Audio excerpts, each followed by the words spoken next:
with Ronnie for a quick status update. Ronnie? Thanks, Jesse. We are still looking good for an on-time launch about 19 minutes from now, and we'll keep monitoring all the vehicle systems as we get closer to liftoff. Both Dragon and Falcon 9 continue to be healthy.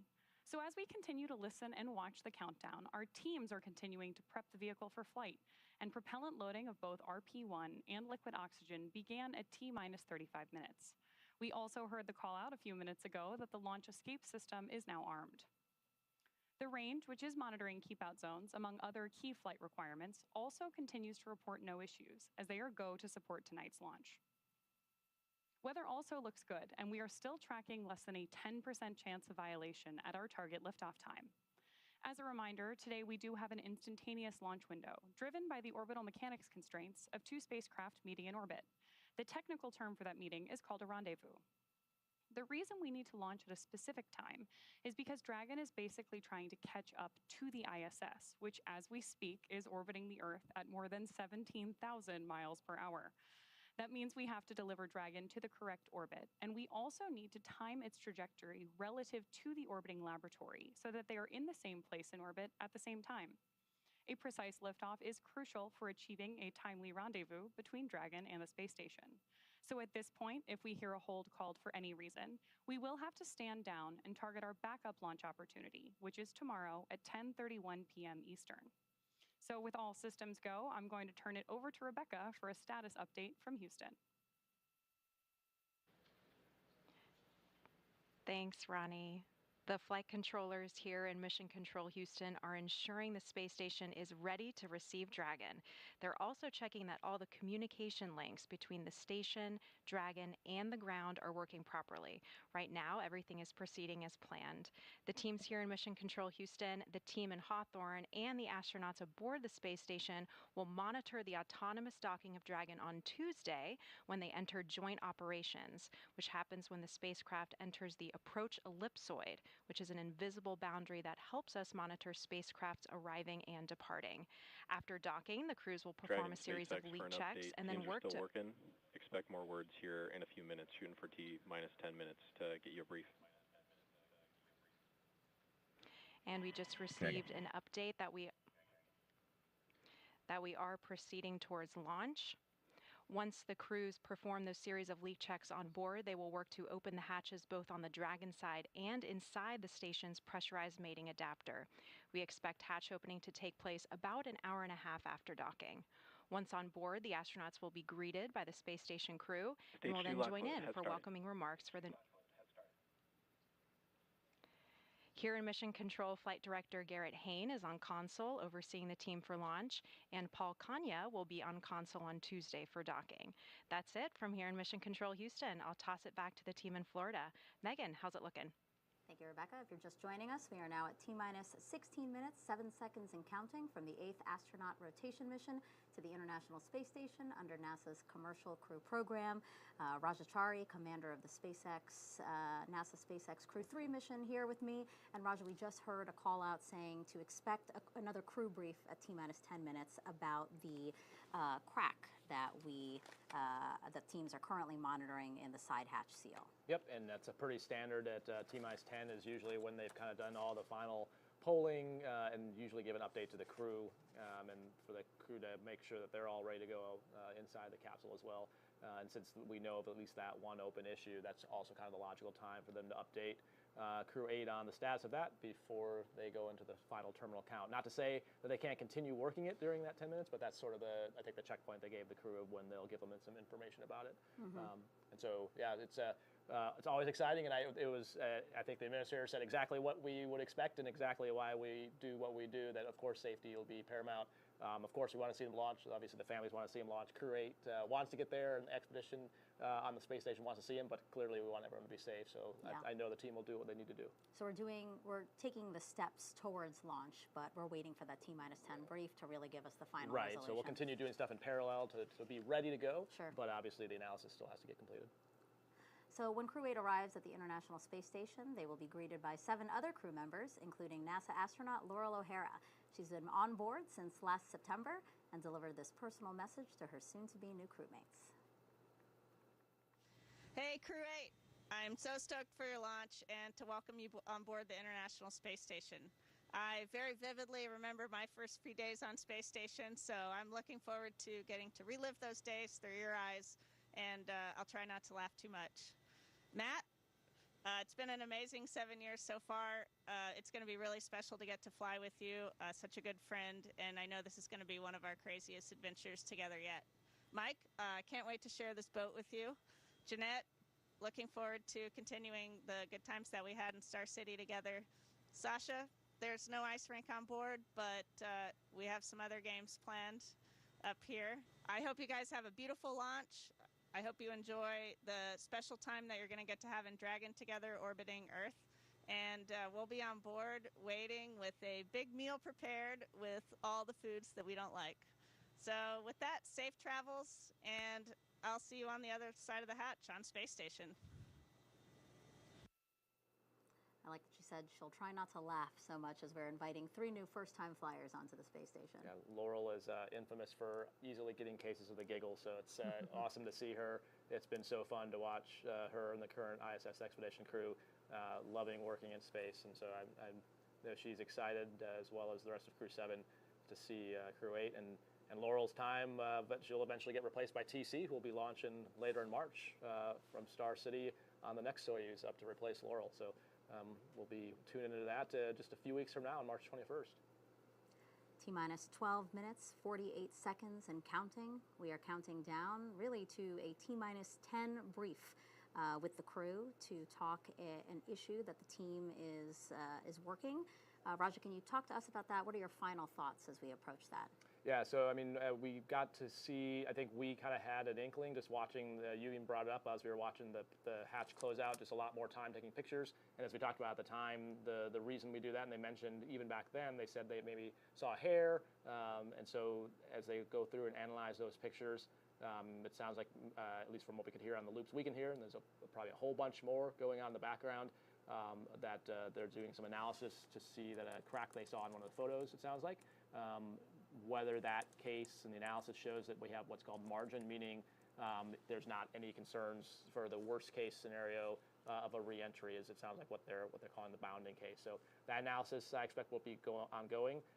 It would not be unusual for them to tell the crew, even at T-minus 10, like, hey, we're still working it. We'll get you an update prior to launch, because again, the more time you buy the team to do the analysis, the more conclusive of a recommendation they can come to. So I would expect them to be pouring over that data, and like we talked about earlier in the show, that's why we have all these teams here looking at the data. Sure. There's no more important thing than the human and human space flight, and so we want to be absolutely sure that they are good to go on their way to the space station. And when we take that wide shot of Falcon 9 on the pad, we see a lot of venting happening. Again, propellant loading continues. Dragon SpaceX for a follow-up. Go ahead. All right. We are confident that we understand the issue and we can still fly the whole mission safely. We're comfortable proceeding because the condition is bounding by existing analysis, as already mentioned.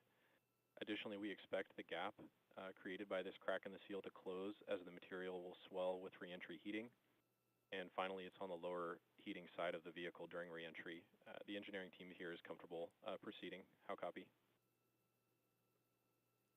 Dragon copy. Okay, so with that, Crew 8, confirmed displays are configured for launch. All right, so with that, it seems like we are go for launch. The team telling the crew they are confident. SpaceX Dragon, displays are configured for launch. Crew 7, this is Crew 8, we're coming for you. It's time for Crew 8 to relieve you of the watch onto the International Space Station. SpaceX Dragon, we are ready for you to cast off the strongback and launch Dragon Endeavour on its 5th voyage. There you have it, the team confident that they can fly this mission end to end. So now, in this final stretch of the countdown, we're going to turn it over to Sandra and Ronnie at SpaceX headquarters in Hawthorne, California, to take us through launch and ascent. We copied all. Godspeed, Crew 8.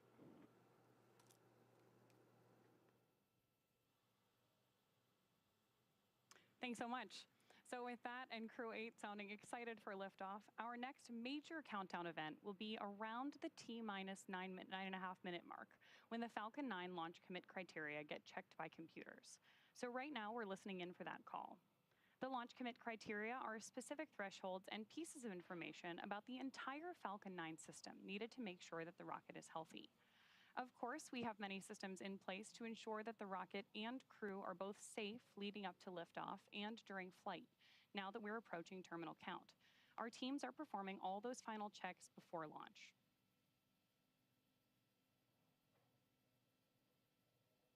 Back in Mission Control Houston, there's a variety of systems and console positions that are also being worked in tandem and monitored by the team.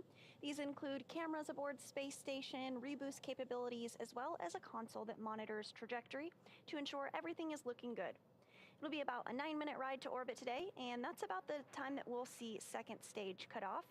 A few minutes after that is when we'll see Crew Dragon separate from the second stage. And along the way leading up to this, you'll be hearing some performance calls as we get into the final countdown and then after liftoff as well. These are SpaceX flight controllers reporting on trajectory, speed, booster performance, and key milestones. But there are some other calls you'll hear the crew make as well after liftoff. The crew will report out number and letter combinations, which mark different abort zones throughout the flight up the eastern seaboard. The first two, 1A and 1B, have that name because they're in the first stage, and that will last until they're up to the very north of North Carolina. The next are 2A through 2E. Those will come into play once the second stage kicks in. That takes us from the top of North Carolina all the way to the tip of Newfoundland in the northern Atlantic. Diverting a little bit from the other naming systems, you will hear the call Shannon, or Forward to Shannon, which refers to Shannon, Ireland, meaning they would target off the coast of Ireland if they were later in that second stage and did need to abort. So again, you'll hear these different callouts throughout the flight uphill, along with key performance callouts from guidance, navigation, and control officers, and you can expect to hear from them on calls on trajectory and propulsion as well. So one of the next callouts we're listening for is the announcement that Stage 1 engine chill has started, which is one of the key processes that prepares the engines for flight. Right now, propellant in the tanks is isolated from the engines, but at T-minus 7 minutes, we'll open the engine pre-valves and start passing just a trickle of liquid oxygen through the Merlin engine pumps, Engine chill chilling has the started. engines for the start sequence. There we go, right on time. Now we do this because the super chilled and densified liquid oxygen is really, really cold, and we use this process to bring the engine hardware down to a cooler temperature before flowing all of the LOX and propellant into it during flight. At liftoff, Falcon 9 is consuming 700 gallons of fuel per second, so engine chill helps us to prevent thermal shock and ensures nominal engine performance. So again, now that we've got that good engine chill call out, shortly after that, we should be looking for that Stage 1 RP1 load complete call.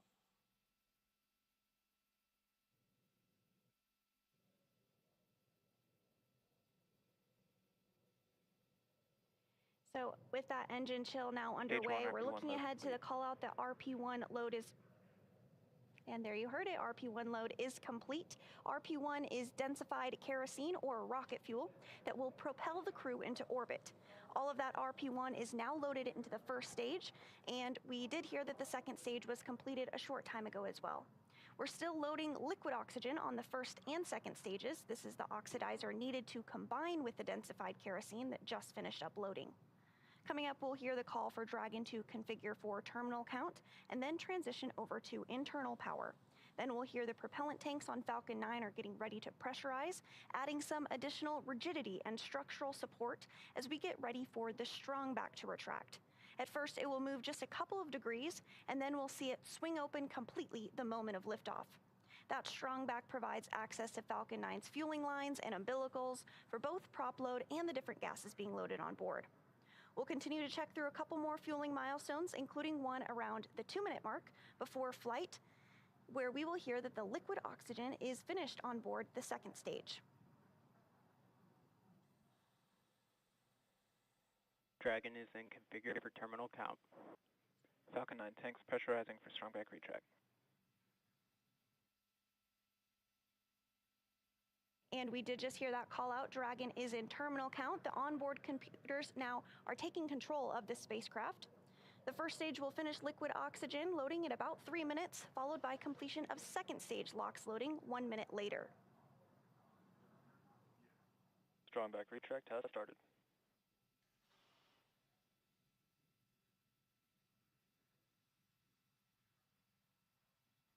There's a call out over the nets that we are moving forward into strong back retract. The next thing you might be able to see on your screen is actually going to be the clamp arms opening up around the base of this second stage. That will allow the strong back to recline about 2 degrees away from the vehicle. And because we've now begun pressurizing Falcon 9, we know that it's strong enough to stand on its own.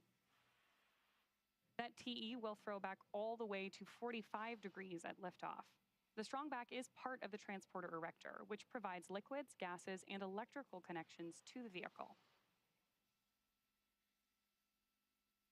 Here you can see those clamp arms have fully opened around the base of just the trunk of Dragon on stage 2.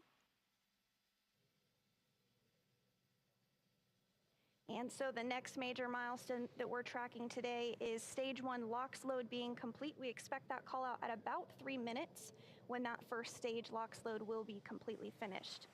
So all those white clouds of vapor you see on your screen right now are normal, and we'll continue to see them build up as we get even closer to launch. Because liquid oxygen is super chilled, it boils off a little bit in the warm Florida air. In for the call out that stage 1 LOX load is complete. Stage 1 LOX load complete. There's the confirmation that we have completed loading liquid oxygen on board stage 1, but LOX will still be loading for about another minute on board stage 2. Then we'll prepare to vent down the TE, which is going to produce another white Dragon cloud. is in terminal count and is on You may internal also power. hear. There's confirmation that Dragon is on internal power. You may also hear an announcement to the crew about that venting procedure.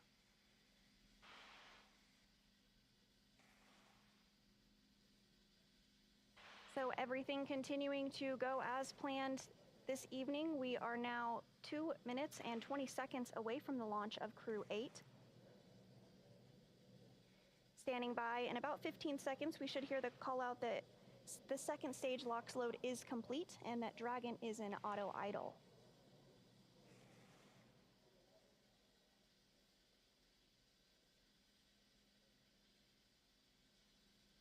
Stage 2 LOX load complete.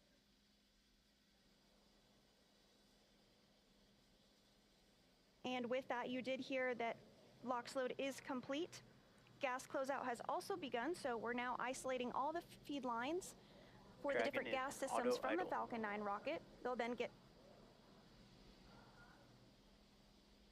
great news, continuing to move towards launch, and you could even hear some of those gases being vented over just shortly. And you can hear it even better now.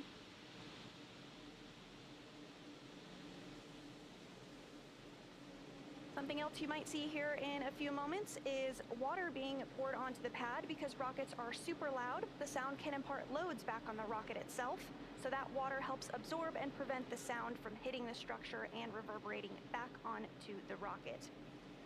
FTS Coming up on 1 minute until launch. Dragon is in countdown.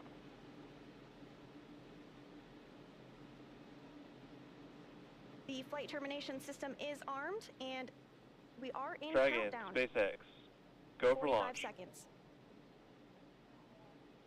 Dragon copies. Go for launch.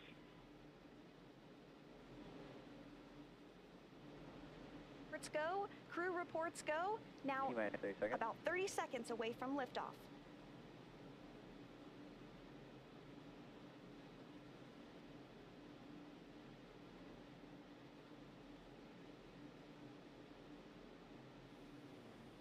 Seconds. T-minus 10, 9, 8, 7, 6, 5, 4, 3, 2, 1, ignition, engines full power, and liftoff of NASA Crew 8. Go Falcon, go SpaceX, and go NASA. One Alpha. Endeavour ascends, a beacon of human ambition. 1.7 million pounds of thrust now propelling Falcon 9 and Crew 8. Vehicle is pitching down range.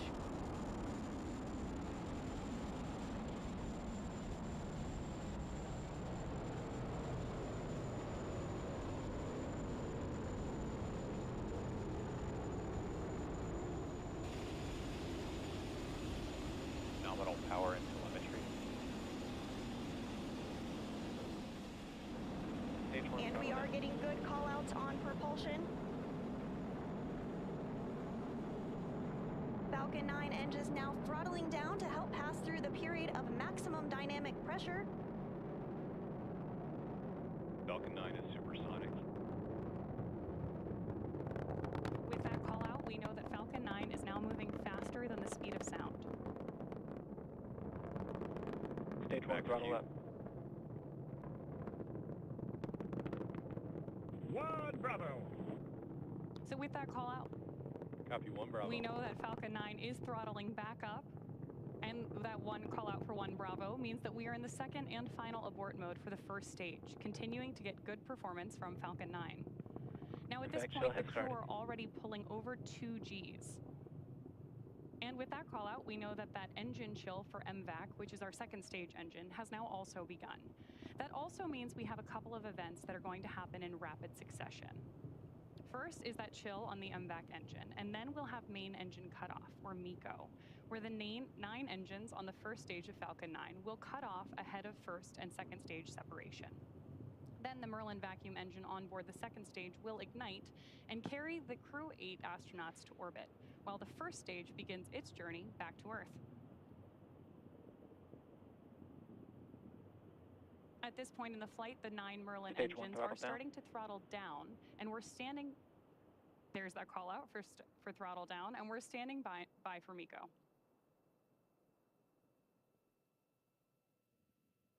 MECO. Stage separation confirmed.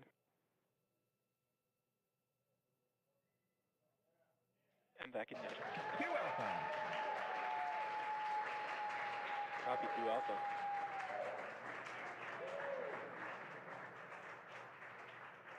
So those incredible views on your screen, and of course the cheering behind me, means that we have had successful main engine cutoff, stage separation, and ignition of our MVAC engine on board stage 2. We are also in 2 Alpha for the aborts if needed. Of course, that second stage is being illuminated on the right-hand side of your screen by our single Merlin vacuum engine on board stage 2. Now, the next milestone we're tracking is the stage 1 boost back burn on the left-hand side of your screen. And we are expecting completion of that burn in just about 10 seconds.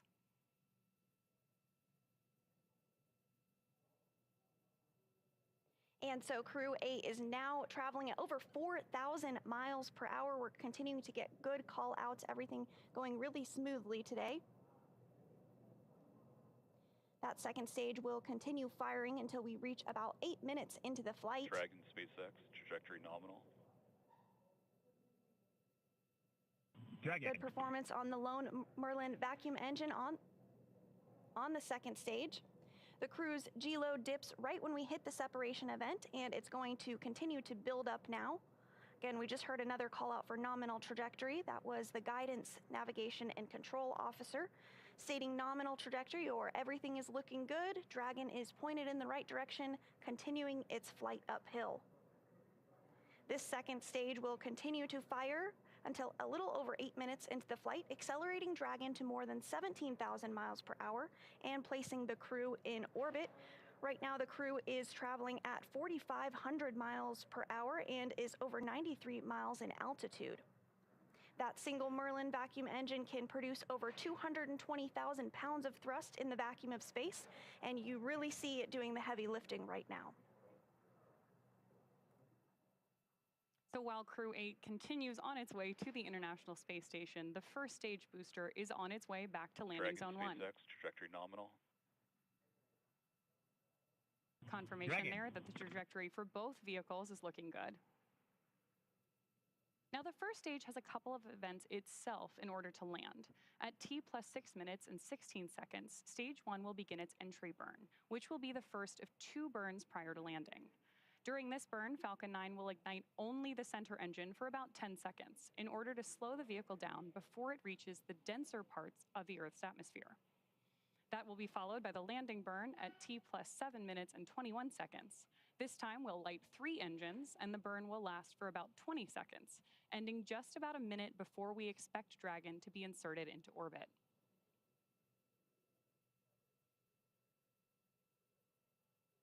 And so we did also hear a couple of different ground station call outs like Bermuda. That is one of the ground stations that we're receiving telemetry from, and everything continues to look really good with the trajectory. The crew now traveling over 6,000 miles per hour.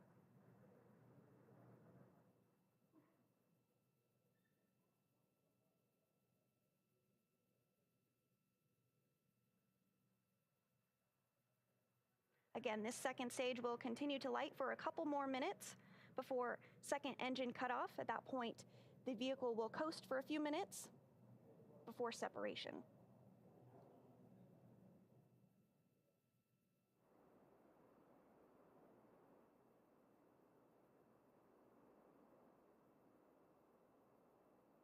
And it looks like we're starting to get some views of the Florida coast there on the first stage as it continues to make its way back to Earth. Dragon SpaceX, trajectory nominal.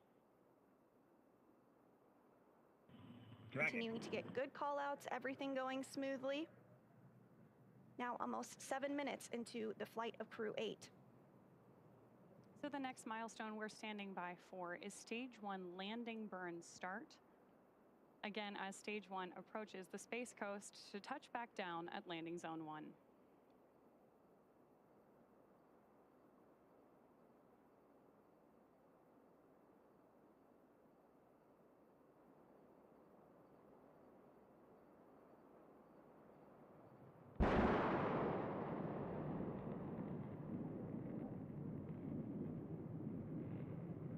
Stage 2 FTS is safe.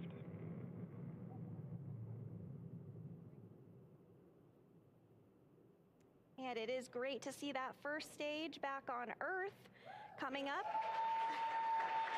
Next on the second stage is second engine cutoff. You can hear some excitement here at Hawthorne at SpaceX headquarters as that first stage successfully landed back on Earth. So second engine cutoff will take place here in just a couple of minutes. Once the lone Merlin engine cuts off and stops firing, the second stage will continue to coast for about 3 minutes until Dragon is commanded to separate. At this point, Dragon will separate from the second stage and will fly free with Crew 8 still on board and in orbit.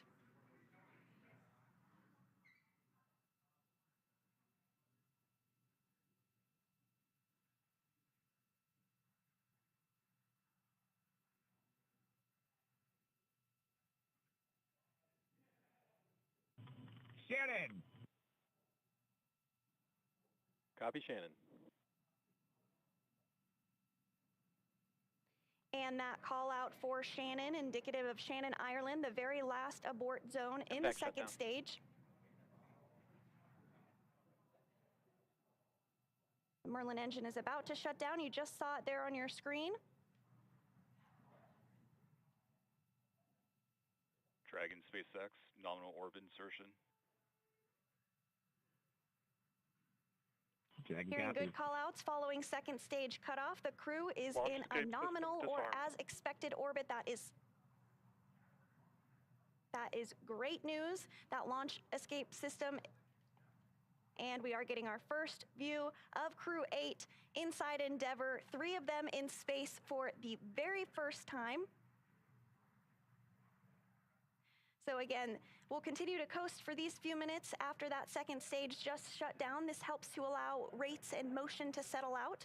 There are actually small reaction thrusters on the upper part of the second stage that can be used to counteract any residual motion, basically making sure that we're in a stable coast before Dragon separates from Falcon. We expect that separation here to occur at about the 12-minute mark into the flight.